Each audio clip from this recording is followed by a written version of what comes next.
Hello and welcome, and thank you for joining us for the second of the lecture recital series, Musicians in Our Midst. Today I am joined by my lovely wife, Clare McNamara, who has kindly agreed to sit down and chat with me and with all of you about herself and her journey into music and what she's up to these days. So thank you for joining us. Oh, thank you for having me. Most people at the church know that you're a singer. You've sung with the senior choir on a number of occasions, as well as at the piano benefit concerts with me. So to start with, would you mind telling us a little bit more about yourself? Where did you grow up? I grew up abroad mostly. I spent 10 years in Western Europe from the ages of 5 to 15, and I'm the daughter of a foreign service officer, which is how we got to spend so much wonderful time overseas. Do you come from a very musical family?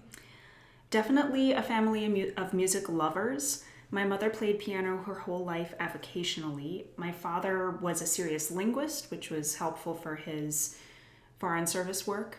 And also that well-trained ear was turned on music. He loved music.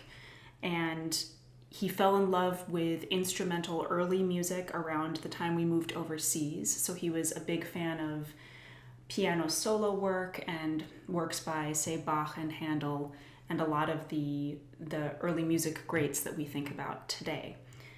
He'd come home from work with about 5 new albums of CDs. He'd listen to them from the time he got home while reading. And we had a CD collection in the end that numbered in the thousands. Wow. He also had a really beautiful voice, and he sang in college a cappella groups. And despite all of that, he never learned how to read music. I didn't know that. Yeah.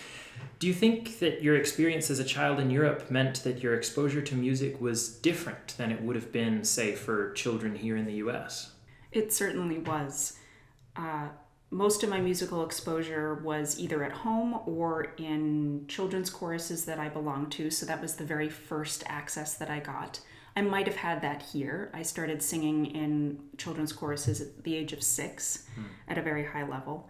But I will say that the access and the presentation of live classical music in the 90s, especially in Europe, was completely different from what we have here, and certainly from what we have here today. A lot of state funding would come to the arts in Europe in a way that we don't have here. And that meant that not only music instruction, but also various performances were much more accessible, much more affordable, again, in ways that we don't really have any frame of reference for. Right. And that might be changing a little bit because I think Europe is learning some bad tricks from the way that U.S. organizations are run in music. Well, in the U.S., it's also art and music are frequently the first areas that get defunded if there's any sort of lack of funding. Right, and that again really never appeared to be the case in Europe. Wow. Gone are the days of incredible German radio contracts where you could be hired for an entire 6-month period of time to be in residence simply practicing music that you would eventually turn into a recording. Wow. And that was the reality of the 80s and the 90s in Germany, say, right, which is really incredible. So when I was learning music, I took piano lessons for a while there. Everyone in my German public school in 5th grade was handed rented orchestral instruments. I signed up for anything from the string family, and I was given violin. I was in school musicals. By the time we moved to Prague, when I was in early high school, I was taking 3 music lessons a week, 1 hour of piano, 2 hours of violin, and 1 hour of voice. And all of those combined cost what 1 hour of instruction would cost nowadays in any one of those instruments here in the US. Wow. So it was remarkable. When we moved back to the US in my last couple of years of high school, I had to stop taking piano lessons. That wasn't in the budget anymore. I also was okay with that. Voice and violin were definitely more interesting to me at that point. But it was truly remarkable that was accessible to me. And, the Czech instruction was incredible. Some of my lessons were taught in German because that was the common language that we had available to us. Yeah, so I was very, very lucky growing up with what I was exposed to from an educational perspective. Also from afforded to me through my father's interests, and then also access from the embassy and simply just where we were living at the time. There was so much music happening everywhere, and we had wonderful tickets through the embassy to different music festivals that, again, might have been hard to snag if we hadn't had the diplomatic connection. Right. I saw my first opera at age 12 because friends of my dad had box seats at the opera on a subscription. They couldn't make it all the time. Whenever they couldn't make it, we got the extra tickets. So my first opera was a very racy production of Gounod's Romeo and Juliet. There were leather thongs. There was lots of dancing. There were things that the average 12-year-old American child probably would not have seen. And no wonder opera is not entirely my favorite thing in the world. However, it was really fascinating to see it done, and to see it done the way it gets done in Europe, which tends to be a little bit more avant-garde, actually. So that was a really nice exposure. I did, at the time I was living in Prague, I did manage to see Mozart operas in the original Estates Theater where Don Giovanni was premiered, things like that. I mean, it just, there's nothing quite as cool as being able to see some of these works in their literal historical context, Right. which I think was part of why I really gravitated to early music, because the idea of seeing the same buildings that these composers would have seen, Gotcha. and walking the same streets, and I, for a while there, I could tell you every single street in Prague that they used to film on for the movie Amadeus. Right. So with all of that exposure to classical music, but opera and orchestral music as well, what was it that first drew you to singing?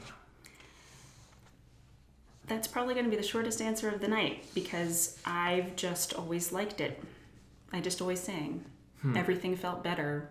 The world was a better place if I could just sing. Right. Yeah. That's wonderful.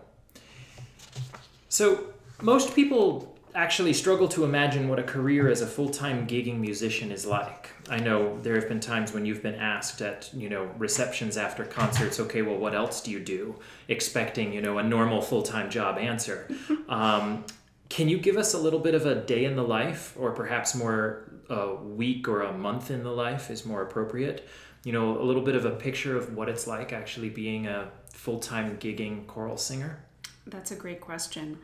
The first thing that's important to understand is that I really do work as a full-time professional musician, specifically as a choral artist and as an oratorio soloist. And at least I did pre-pandemic anyways. Fair. But this particular line of work really does require a lot of dedication, especially because it often requires a lot of travel, and I'll get to that in a moment.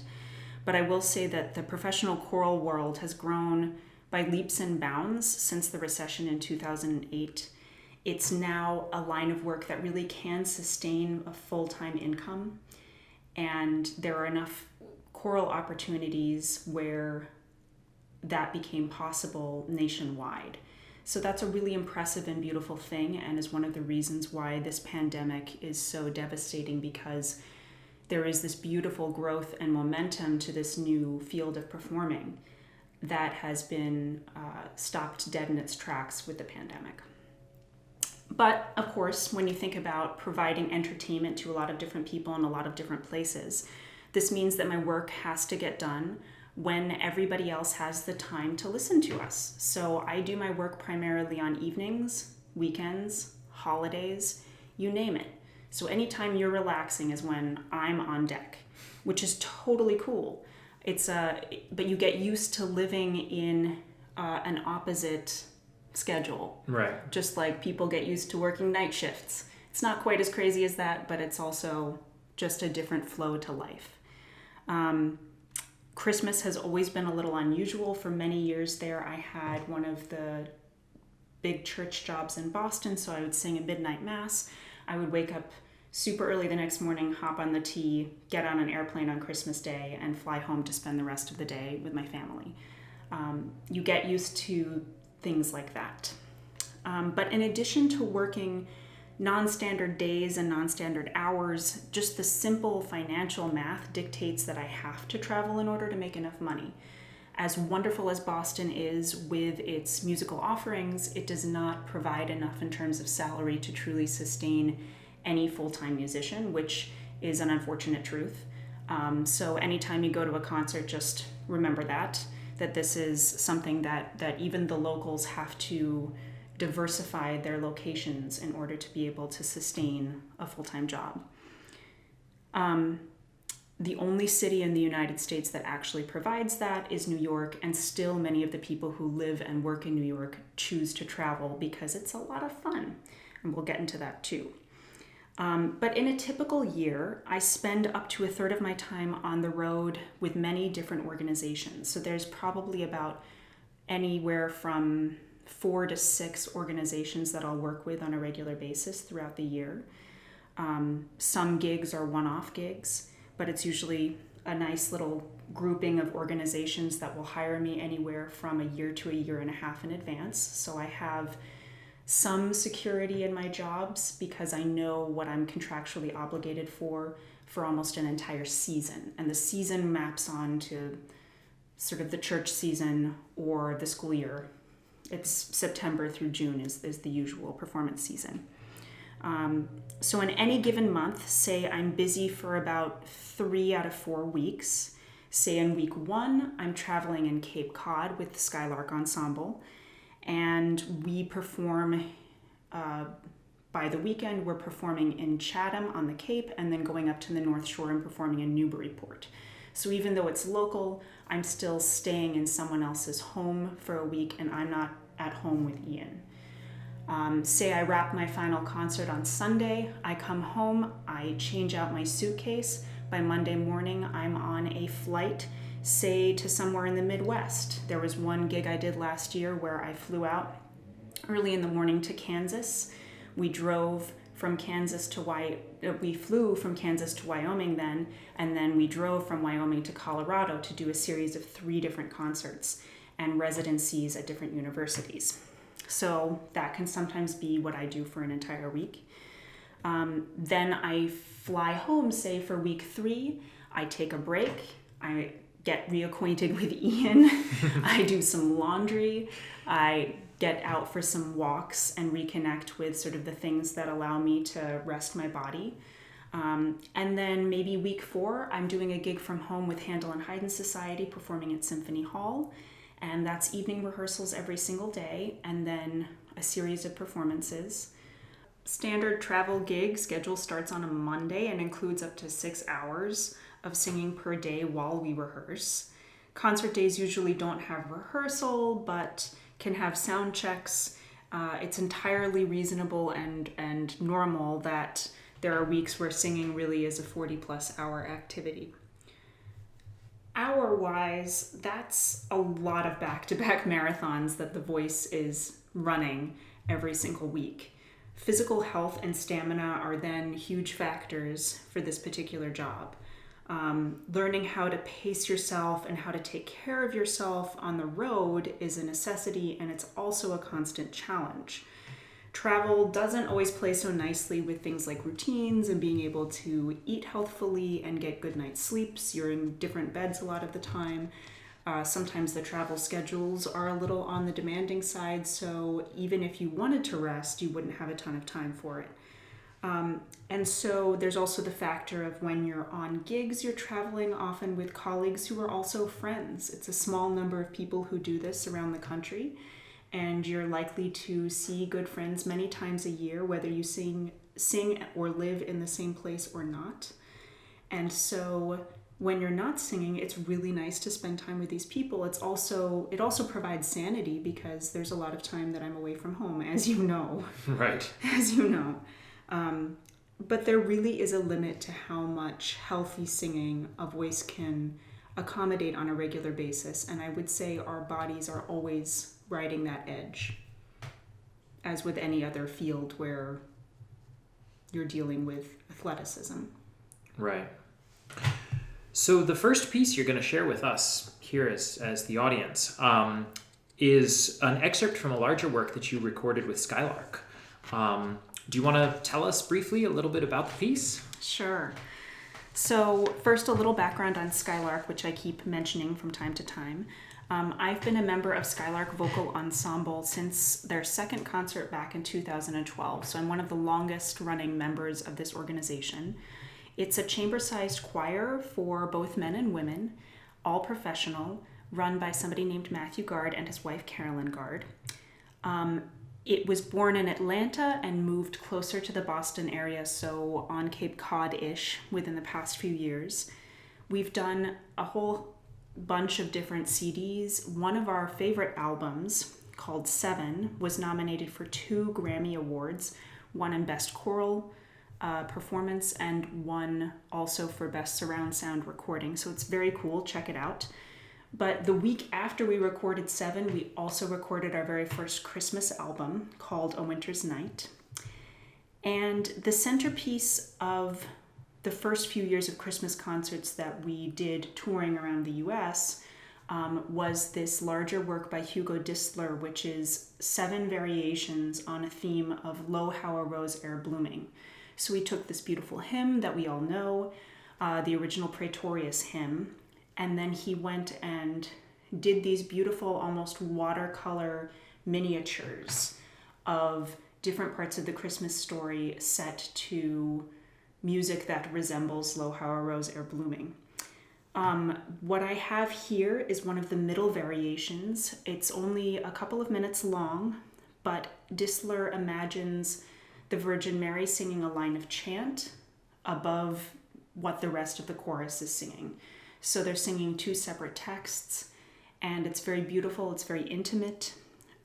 It's an example of the type of step-out solo that I would do in a choral concert or in a choral context, where I've been hired to sing the entire concert, and then I've been asked to also briefly become a soloist in one small movement.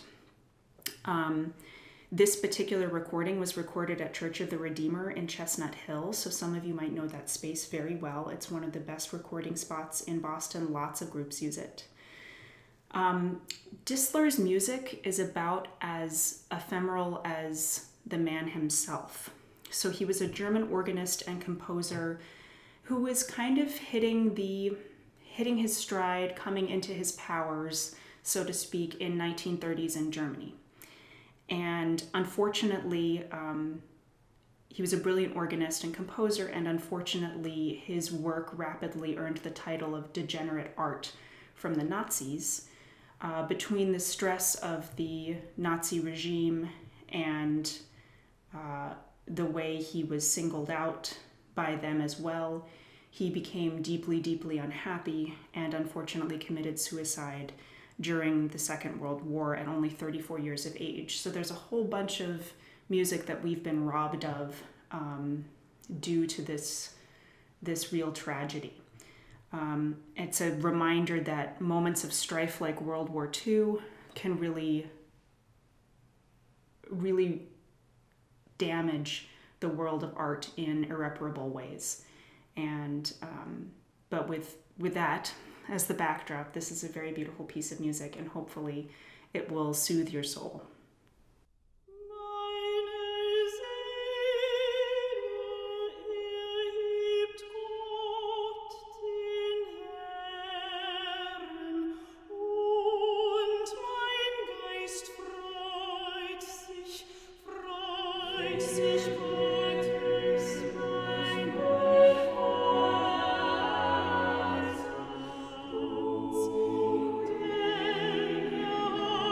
Die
The pandemic that we're all experiencing right now has affected all of us, but you, as a performing musician, perhaps more than others.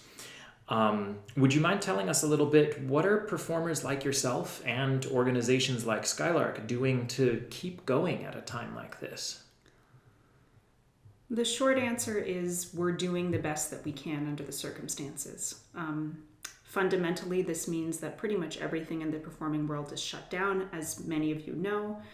Some organizations, like some individual musicians, have either more or less resources that provide more or less flexibility in a time where live music is effectively canceled. The sad fact is that some organizations definitely will not survive this, and it's not entirely their fault. Zero funding has been provided at a federal or state level in most cases for a lot of these organizations to stay afloat. Some of the loan programs really don't apply to either these organizations or to the individuals who rely on them for their incomes. A lot of unemployment funding also does not necessarily apply to individuals, and there are issues with the fact that some people have mixed incomes. So if you're working freelance, you're likely to have a couple of organizations that pay you on W-2s and a bunch that pay you on 1099s. And some states only have provisions to provide unemployment benefits for one or the other and not a mixed combination of both. Interesting. So it gets very complicated trying to wade through the waters of what people can financially sustain, both at an organizational and an individual level. That being said, I would question all of us to reflect on whether there has been a single day during this pandemic that you haven't relied on something produced by the entertainment industry, either listening to a podcast or watching something on your television or tuning into something like this, or simply listening to music in the background while you handle your day's worth of work. I think it's very important to remember that there isn't a single day that goes by where most Americans don't experience the arts in some way, shape, or form. So the fact that there has been little to no funding provided to the arts during this time is a real travesty. All of those creators right now are scrambling to make ends meet. Some musicians have already transitioned their work and may not return to performing life at all. And that is something that really won't play out until we start going back to concert halls at some undisclosed point in the future.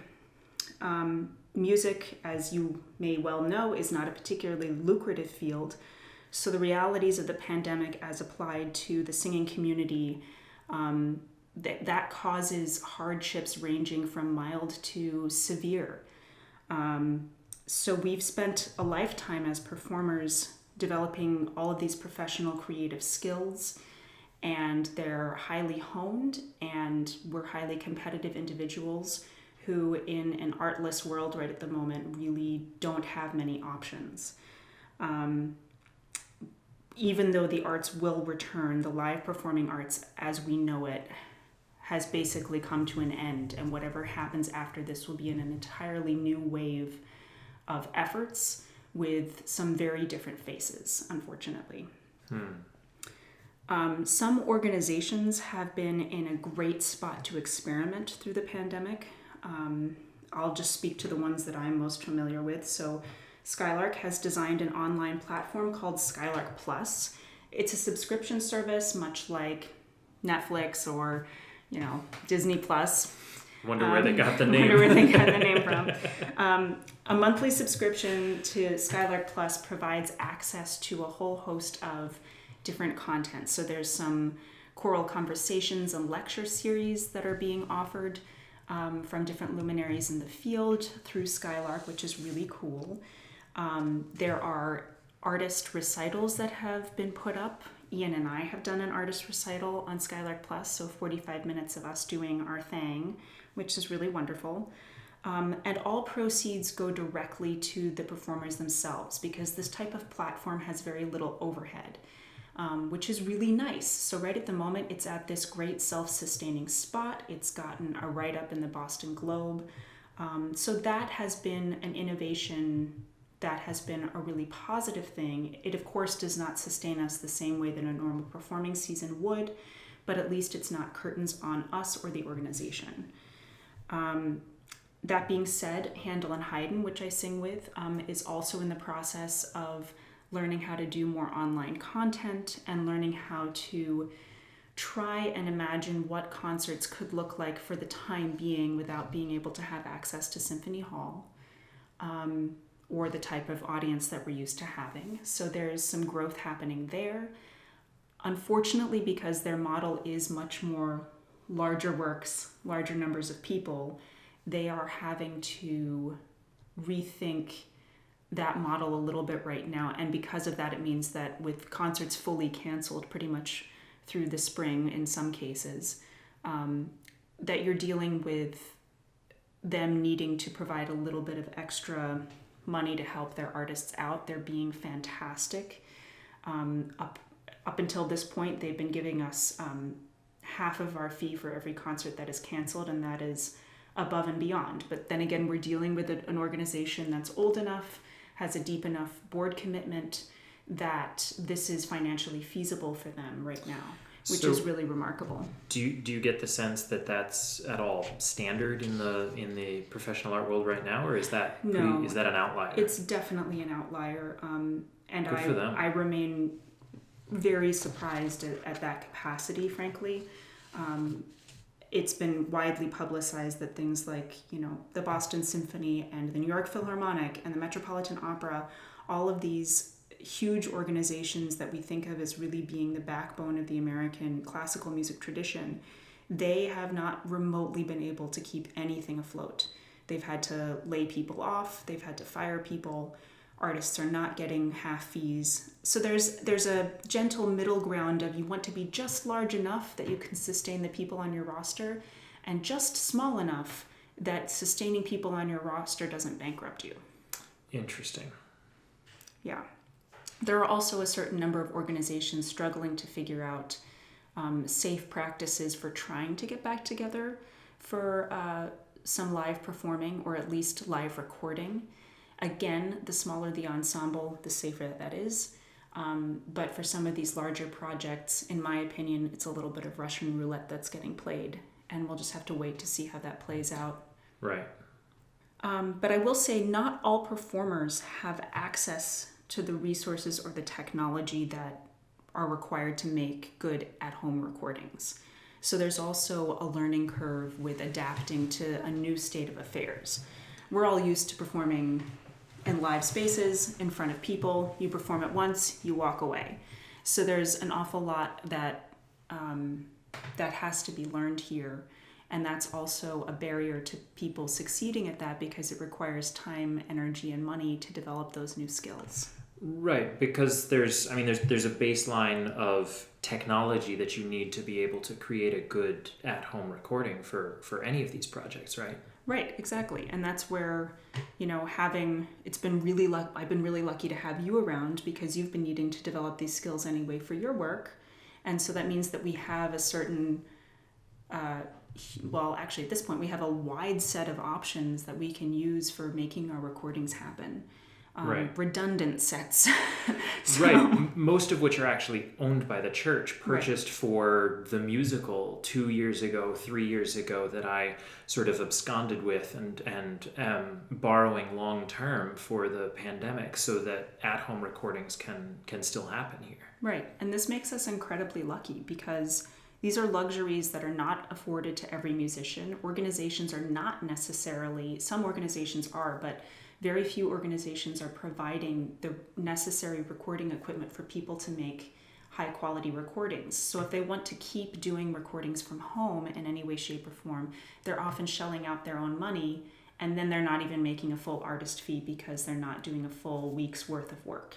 Even though recording, 30 minutes of choral music from your house might actually take way more time, energy, and effort than just going to a rehearsal.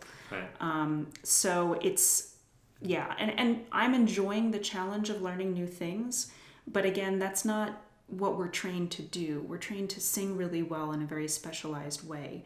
It's an ultimate test of learning how to make lemonade from these lemons we've been given. and it's a big struggle right now. Right.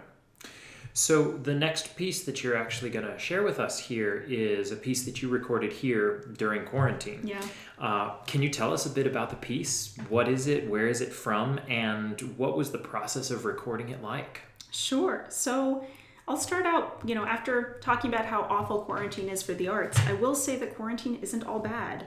The nice thing about not always having to follow someone else's artistic timetable is that you finally, as an artist, have a chance to sit down at home, get a little bored, and wonder, hey, I wonder what music I want to make today, which is really cool. I honestly haven't really had that amount of freedom or energy almost since grad school to figure that out. And that's been really exciting. So, I've been looking at music that's more in the public domain, so things that aren't under copyright. I have a background in early music, so I've been going back to a lot of my early music files and looking at that.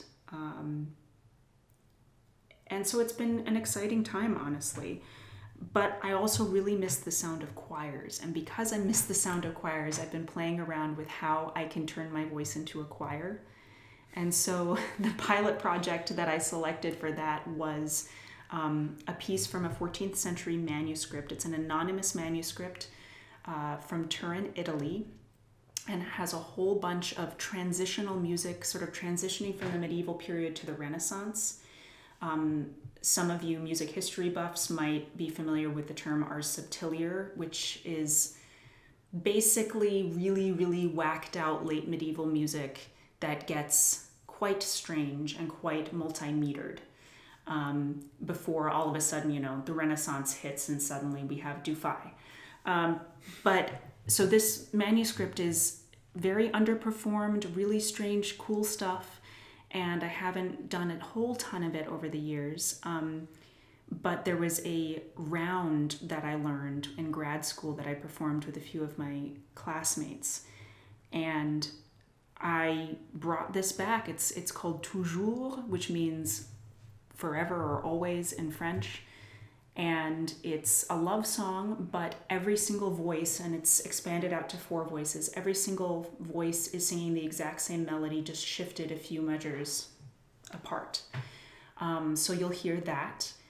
And on each of the 4 lines, I've recorded myself singing them 3 times. So that's an awful lot of clairs. It's 12 clairs. 12 clairs and then multiple verses. So by the time I was done singing it, I think I must have recorded the exact same melody with slightly different words, somewhere between 50 and 60 times, which I do not recommend. But this is one of the things we have to experiment with. And I've only included a couple of verses of this particular piece because honestly, the entire piece in its full form is 9 minutes long because back in the medieval period, people had a lot of time. Like we do now in quarantine. So without further ado, this is the sound of 12 clairs singing toujours from the Turin manuscript from 14th century.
So, in addition to studying voice, as you mentioned, you've also studied early music and musical notation, especially the work of Hildegard.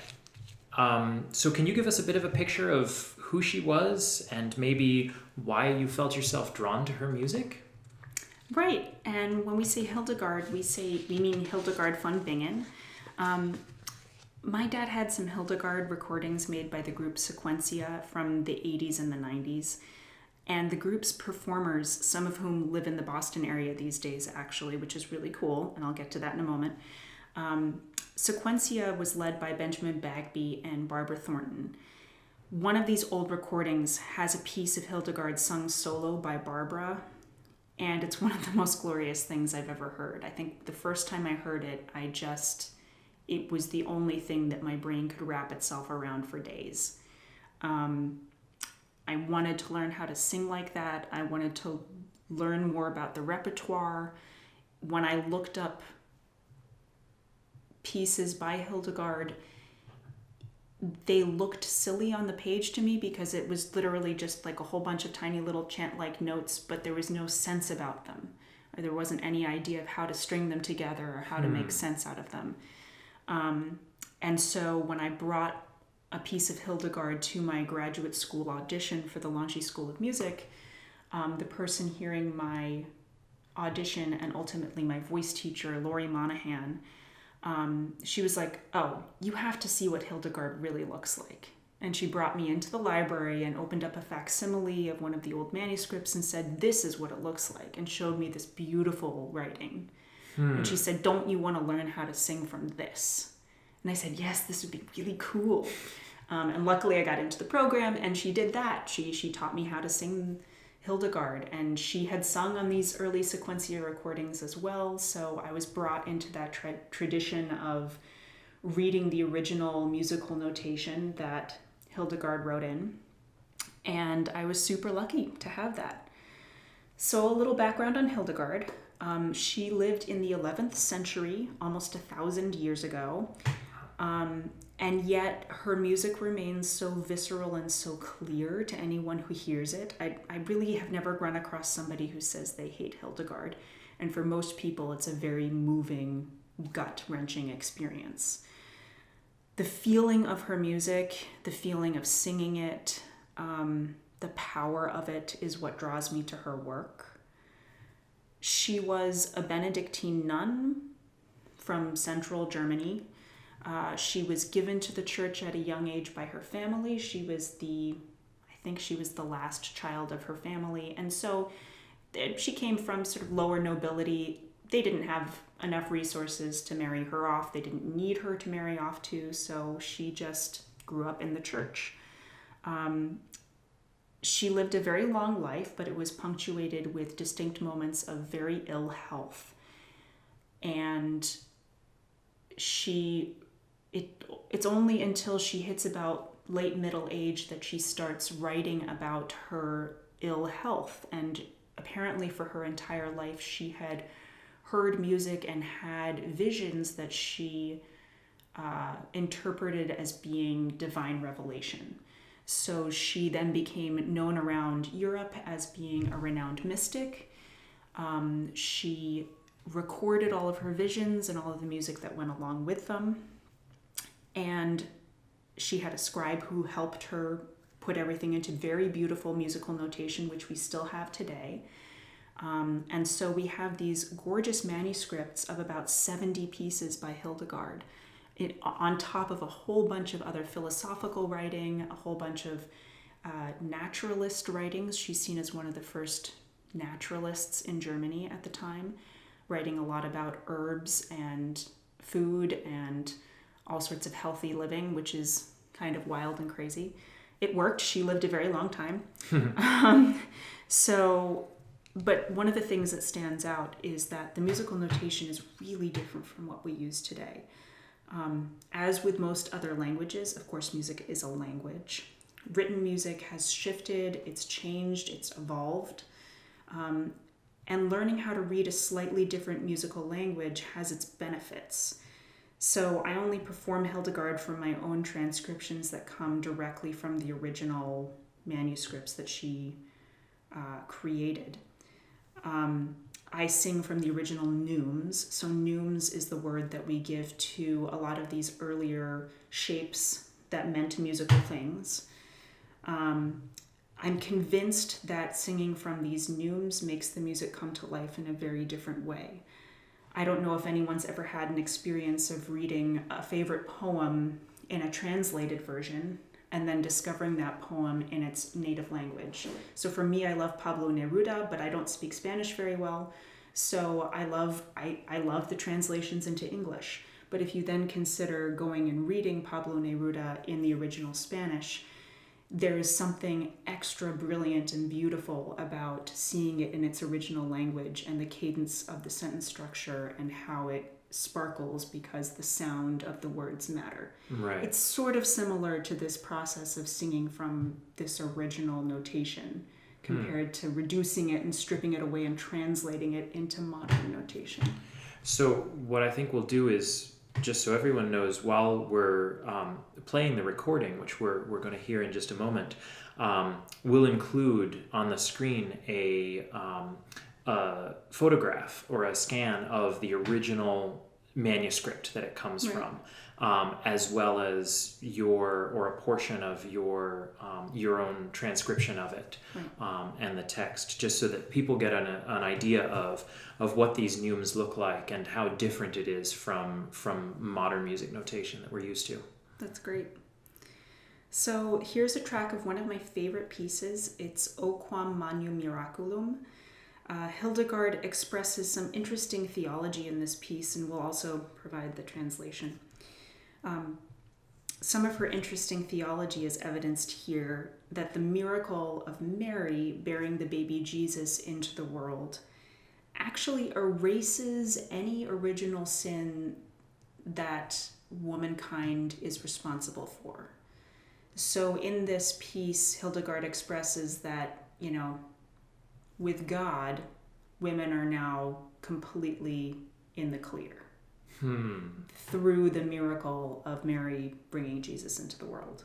So just this eradication of original sin, and not just eradication of original sin, but like the baby Jesus was the best thing ever, and so therefore the erasure is quite permanent and quite positive. Which is a really interesting theological consideration. I think we shouldn't read too much feminism, modern feminism, into it. And however, gosh, that's a nice thought. And wouldn't it be great if more of Christianity was less fixated on original sin? Right. So here is Hildegard's O Quam Magnum Miraculum.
Beautiful.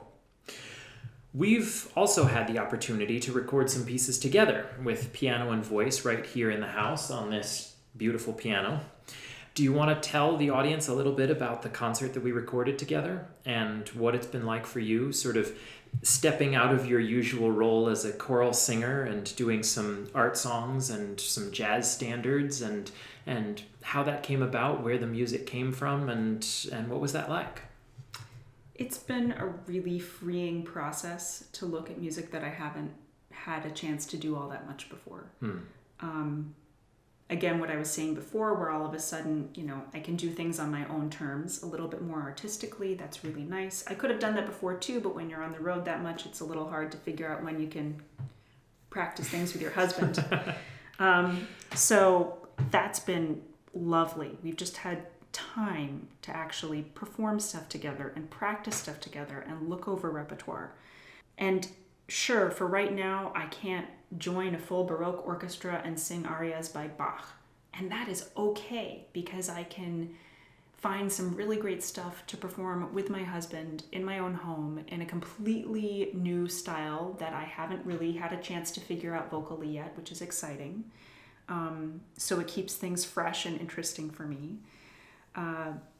But Ian and I came across an old stack of scores that my grandfather had amassed somehow from the 50s through whenever, but old jazz standards and lots of singles from different musicals, and you name it, it's just a huge pile of treasure. And some of it is really great, some of it is kind of dated. But of the really great stuff, we were able to, pick a few things out of that to look at. We also had a whole bunch of music that we pulled over the years, meaning to play through it and sing it together.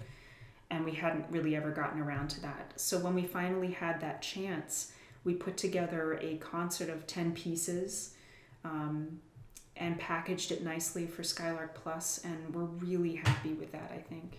Yeah. Yeah.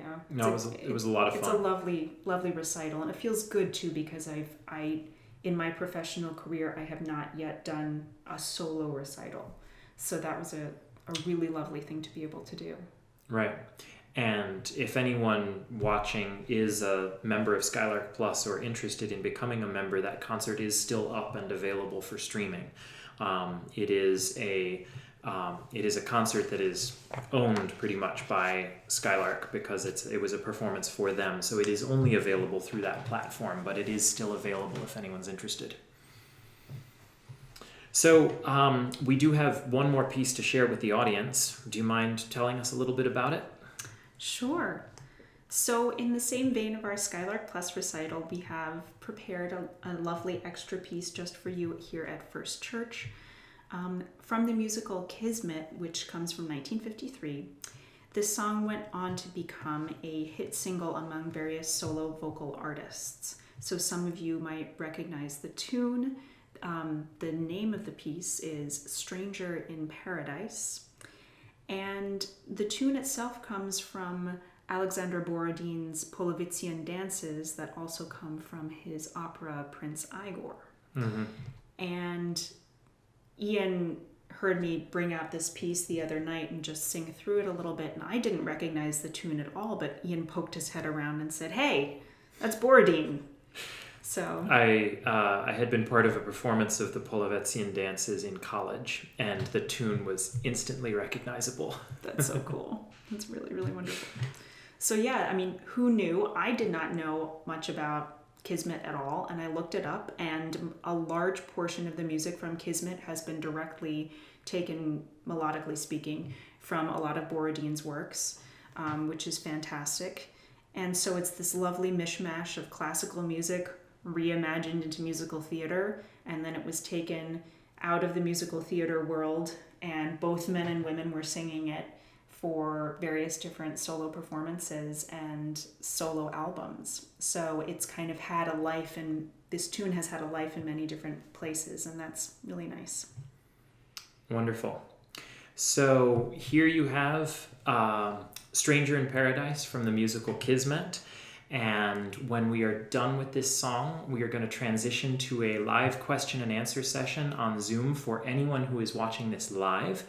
And we will be there, and you can ask questions, and we can hang out and chat for a little bit. So thank you so much for joining us. I look forward to seeing you again next month for our next Musicians in Our Midst lecture and recital.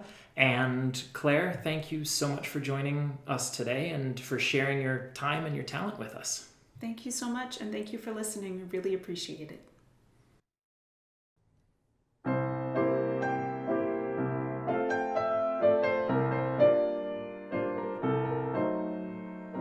Take my hand, I'm a stranger in paradise, all lost in a wonderland, a stranger in paradise.